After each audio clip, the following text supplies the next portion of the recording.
Hello everyone, welcome to eco hours. So आज के इस क्लास में हम स्टार्ट करने वाले हैं पीवाईक्यू सेशन।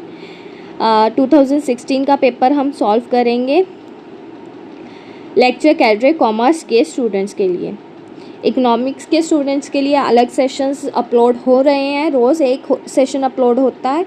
और आज से हम 2016 का पेपर सॉल्व करेंगे कॉमर्स का।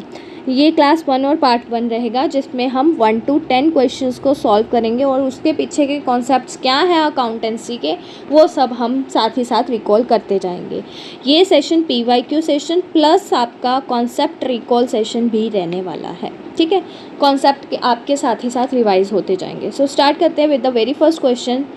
सबसे पहले हमारे पास आता है which of the following does not characterise business activity. कहते नीचे दिए गए ऑप्शन में से बिजनेस एक्टिविटी कौन सी नहीं है।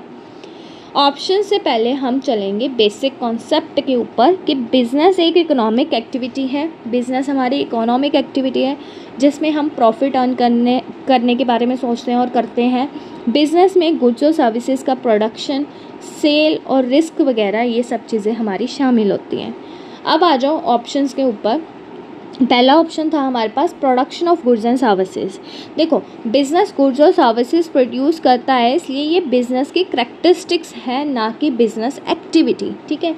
प्रेजेंस ऑफ रिस्क ये एक बिजनेस का फीचर है, ठीक है। बिजनेस में प्रॉफिट और लॉस दोनों की पॉसिबिलिटी होती है। रिस्क बिजनेस की इंपॉर्टेंट करैक्टरिस्टिक है। Sale and exchange of goods and services, सिर्फ प्रोडक्शन करना बिजनेस नहीं होता, गुड्स और सर्विसेज की सेल या एक्सचेंज होनी चाहिए, तभी हम एक उसको बिजनेस बोलेंगे। सैलरी और वेजेस, सैलरी या वेजेस एम्प्लॉय को उनकी सर्विस के बदले में मिलती है, ये बिजनेस एक्टिविटी की करैक्टरिस्टिक है, ठीक है। बाकी सारे बिजनेस के फीचर्स हैं, बट बिजनेस एक्टिविटी की करैक्टरिस्टिक्स वो है हमारी सैलरी और वेजेस। आई होप आपको फर्स्ट क्वेश्चन क्लियर है। सो इस क्वेश्चन का करेक्ट आंसर हो जाएगा सैलरी और वेजेस। नेक्स्ट क्वेश्चन आता है हमारे पास PSEs are organisation owned by. देखो, पब्लिक सेक्टर एंटरप्राइजेस कौन सी एंटरप्राइजेस होती है और उसे कौन ओन करता है। Joint Hindu family, government, foreign company, private entrepreneur.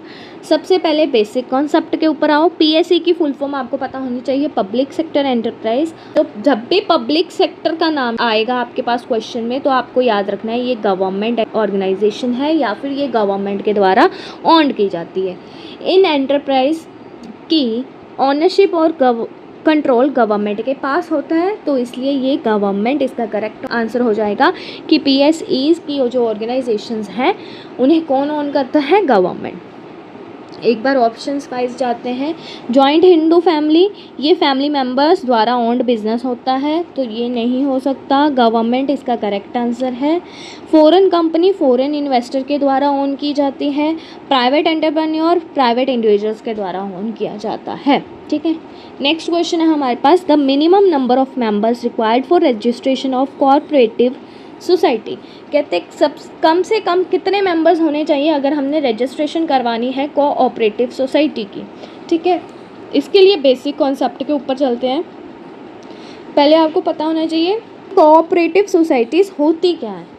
Cooperative society voluntary association है, अपनी मर्जी से चलाई गई एक एसोसिएशन होती है जिसमें मेंबर्स के म्यूचुअल बेनिफिट्स के लिए बनाई जाती है, ठीक है।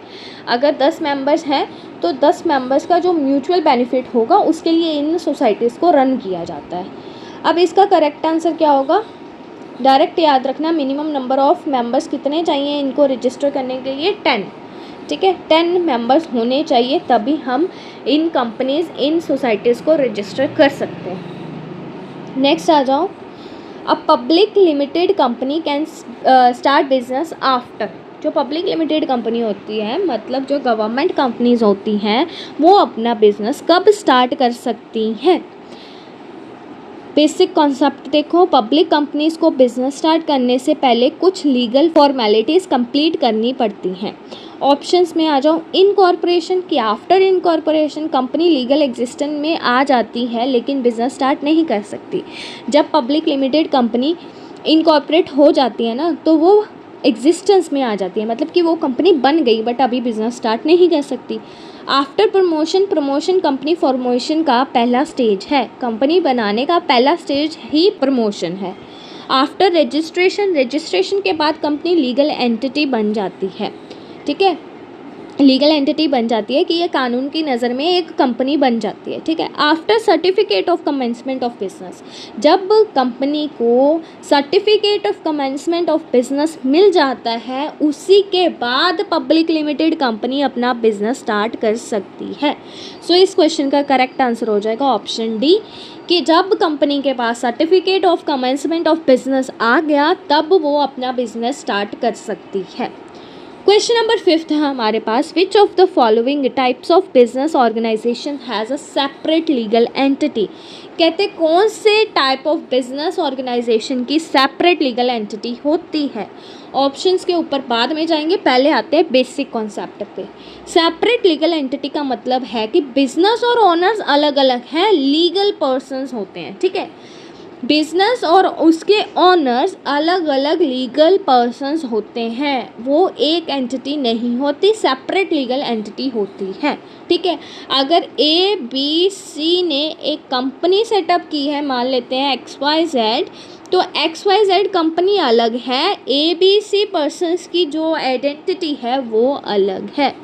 नेक्स्ट आ जाओ ऑप्शन वाइज एक्सप्लेनेशन के ऊपर। जॉइंट हिंदू फैमिली बिजनेस एक सेपरेट लीगल आइडेंटिटी नहीं होती, इनको सिंगल आइडेंटिटी माना जाता है। पार्टनरशिप फर्म्स और पार्टनर्स अलग लीगल एंटिटी नहीं होती। जब पार्टनरशिप, मैंने पार्टनरशिप बहुत अच्छे से पढ़ाया हुआ है अपनी पुरानी क्लासेस में, आप वहाँ से पढ़ सकते हो, आपके सिलेबस में भी है, ठीक है। पार्टनरशिप में जो पार्टनरशिप फर्म और उनके जो पार्टनर्स होते हैं वो एक सिंगल एंटिटी माने जाते हैं, अलग अलग नहीं माने जाते, ठीक है। जॉइंट स्टॉक कंपनी की अपनी लीगल आइडेंटिटी होती है जो शेयर होल्डर्स से अलग होती है। तो कौन से बिजनेस की सेपरेट लीगल आइडेंटिटी मानी जाती है? जॉइंट स्टॉक कंपनी की, ठीक है। जो जॉइंट स्टॉक कंपनी होगी ना, उनके जो शेयर होल्डर्स होंगे उनकी अपनी आइडेंटिटी होगी और कंपनी के खुद के नाम की अपनी आइडेंटिटी होगी, दोनों अलग अलग माने जाएंगे। क्वेश्चन नंबर 6 है हमारे पास, registration is not essential in case of. Registration किस केस में एसेंशियल नहीं है, ज़रूरी नहीं है? Company, cooperative organization, cooperative society, business of Hindu undivided family. तो इसका करेक्ट ऑप्शन तो बनता हमारा ऑप्शन नंबर डी, पर हम बेसिक कॉन्सेप्ट समझ लेते हैं एक बार। कुछ बिजनेस ऑर्गेनाइजेशंस के लिए रजिस्ट्रेशन कंपलसरी होती है और कुछ के लिए नहीं होती। तो जिनके लिए नहीं होती वो कौन है? Business Hindu undivided family. बाकी सबके लिए रजिस्ट्रेशन करना is important. Company registration compulsory है, कोऑपरेटिव ऑर्गेनाइजेशन कंपलसरी है, कोऑपरेटिव सोसाइटी कंपलसरी है, but business Hindu undivided family HUF के लिए ये कंपलसरी नहीं है। क्वेश्चन नंबर 7 आता है हमारे पास, in a private company there are restriction regarding. कहते हैं जो प्राइवेट कंपनी होती है उनके ऊपर कुछ रिस्ट्रिक्शंस होती हैं। किसके ऊपर कुछ रिस्ट्रिक्शंस हैं? ट्रांसफ़र ऑफ शेयर्स को लेके रिस्ट्रिक्शंस हैं, इशू ऑफ प्रोस्पेक्टस को लेके रिस्ट्रिक्शंस है, नंबर ऑफ मेंबर्स को लेके रिस्ट्रिक्शंस है। ये प्राइवेट कंपनी वाले कॉन्सेप्ट्स भी मैंने अपनी पुरानी क्लासेस में बताए हैं, तो इन सब में ही रिस्ट्रिक्शंस हैं। प्राइवेट कंपनी कुछ ही शेयर्स को इशू कर सकती है, प्रोस्पेक्टस में भी उसको रिस्ट्रिक्शन है, नंबर ऑफ मेंबर्स में भी उसको रिस्ट्रिक्शन है। तो ऑप्शन डी इसका करेक्ट हो जाएगा, ऑल ऑफ द अबव, ठीक है। एक बार ये रीड कर लेना आप। नेक्स्ट आ जाओ, the maximum number of members of private company under the companies act 2013 has been change from 50 to dash. कहते हैं कि मैक्सिमम नंबर की मेंबर्स की जो गिनती है अकॉर्डिंग टू कंपनीज एक्ट 2013 उसको चेंज कर दिया गया है। 50 से कितना कर दिया गया ये आपको बताना है। इसको आप डायरेक्ट याद रखोगे, 50 से अब ये हो गया है 200 अकॉर्डिंग टू कंपनीज एक्ट 2013, ठीक है। बेसिक कॉन्सेप्ट के ऊपर आ जाओ एक बार। कंपनीज एक्ट 2013 ने प्राइवेट कंपनीज के मेंबर्स की मैक्सिमम लिमिट को इंक्रीज़ किया है। पहले ये 50 होती थी, अब ये 200 है, ठीक है, कि मैक्सिमम मेंबर्स कितने हो सकते हैं? 200। नेक्स्ट आ जाओ, A cooperative society is required to be registered under the Cooperative Society Act which year? ठीक है, कौन से साल वाला कोऑपरेटिव सोसाइटी एक्ट के अंदर हम कोऑपरेटिव सोसाइटी को रजिस्टर्ड कर सकते हैं? ये क्रैमिंग वाला क्वेश्चन है, आपको सीधा याद रखना है। 1912 का जो एक्ट है उसके अंदर हम कोऑपरेटिव सोसाइटीज़ को रजिस्टर कर सकते हैं, ठीक है। बाकी ये इनकरेक्ट है, एक ही ऑप्शन करेक्ट है। Which of the following can not be classified as objective of business, कहते हैं कौन सा बिजनेस का ऑब्जेक्टिव नहीं है। Investment, productivity, profit earning, innovation. जो बिजनेस का ऑब्जेक्टिव है नहीं वो है इन्वेस्टमेंट, ठीक है।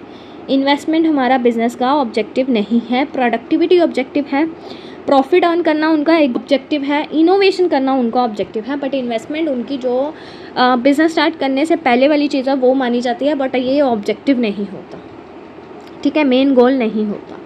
तो मेन गोल कौन कौन से होते हैं? प्रोडक्टिविटी, प्रोडक्शन करने के बाद उनका सेल करके हम प्रॉफिट अर्न करेंगे, और नए नए मेथड्स और नए नए टेक्निक से हम प्रोडक्ट को प्रोड्यूस करेंगे, इनोवेशन करेंगे। तो ये उनके ऑब्जेक्टिव्स होते हैं। सो इस क्वेश्चन का करेक्ट आंसर क्या होगा? Option A. बाकी एक बार आप रीड कर लेना। सो ये थी आज की आपकी क्लास। ऐसे ही आने वाले सेशंस में हम 2016 का पूरा क्वेश्चन पेपर सॉल्व करेंगे, और इसके साथ साथ की कॉन्सेप्ट्स की क्लासेस भी कंडक्ट करती जाऊँ। अगर आपको क्लास अच्छी लगी हो, चैनल को सब्सक्राइब करना, वीडियो को लाइक ज़रूर करना, अपने फ्रेंड्स, कलीग्स, अपनी फैमिली में लेक्चर्स को शेयर ज़रूर करना। और अगर आपको PDF चाहिए तो आप टेलीग्राम चैनल ज्वाइन कर लेना, उसका लिंक मैं कमेंट सेक्शन में या फिर डिस्क्रिप्शन में ऐड कर दूँगी। सो मिलते हैं नेक्स्ट क्लास में, नेक्स्ट वीडियो में, जिसमें हम 11 to 20 क्वेश्चंस को सॉल्व करेंगे। Thank you so much.